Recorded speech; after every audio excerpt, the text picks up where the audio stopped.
एक था बनिया। एक बार वह व्यापार के लिए प्रदेश जाने लगा।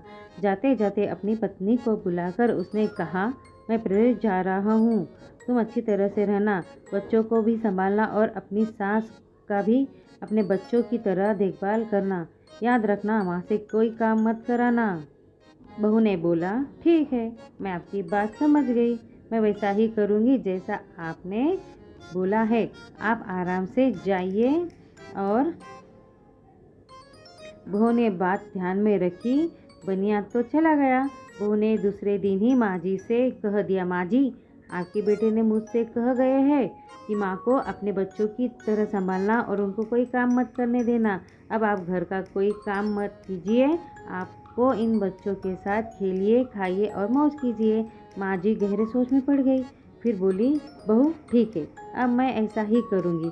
कुछ दिनों बाद बहू ने अपनी बेटी के कान छिदवाए। इस समय बहू को अपने पति की यह बात याद आई कि माँ को बच्चों की तरह ही संभालना है। इसलिए बहू ने माँ जी के कान छिदवाने की बात सोची।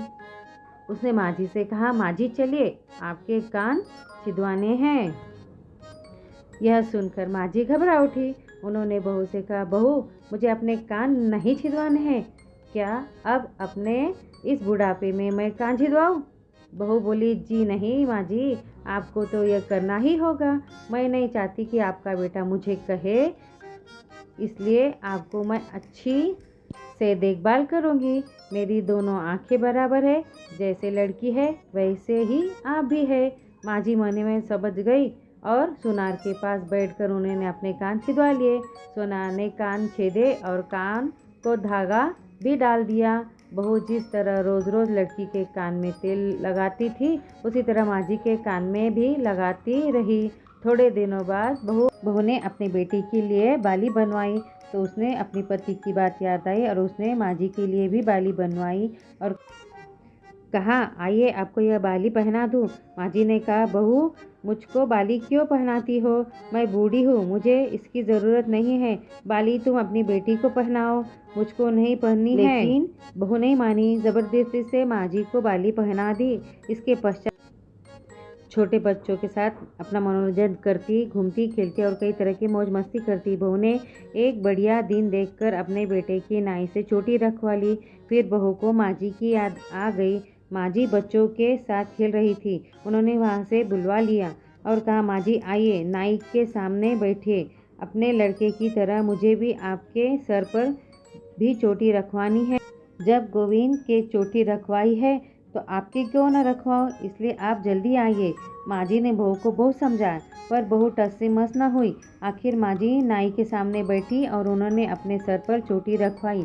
बहू ने गोविंद को और माँ जी को जो बोला वही किया। उनके साथ माँ जी के चोटी में तेल डालती, चोटी गूंथती और सर पर ओढ़नी डालकर माँ जी को बच्चों के साथ खेलने के लिए भेजती। जब खाने का समय होता तो बहू उनको आवाज़ देकर बुलाती। ऐसे ही रोज़ का हाल था। जब बेटा घर वापस आया तो उस सबसे पहले अपने बहू से माँ के बारे में पूछा कि माँ कैसी है और कहाँ है, मुझे उनसे आशीर्वाद लेना। बहू ने बताया, माँ जी तो बच्चों के साथ खेल रही है, यही कहीं होगी, आ जाएगी। बेटे ने पूछा, क्या कहते हो? माँ गली में खेलने गई है। गली में तो बच्चे खेलते हैं, क्या बूढ़ी माँ कहीं खेलने जाती है? बहू ने कहा, मैं तो माँ को खेलने भेजती हूँ। आपने कहा नहीं था माँ का बच्चों की तरह ख्याल रखना? मैंने तो लड़की की तरह ही माँ के भी कान छिदवाए है और कानों में बालियाँ पहनाई है।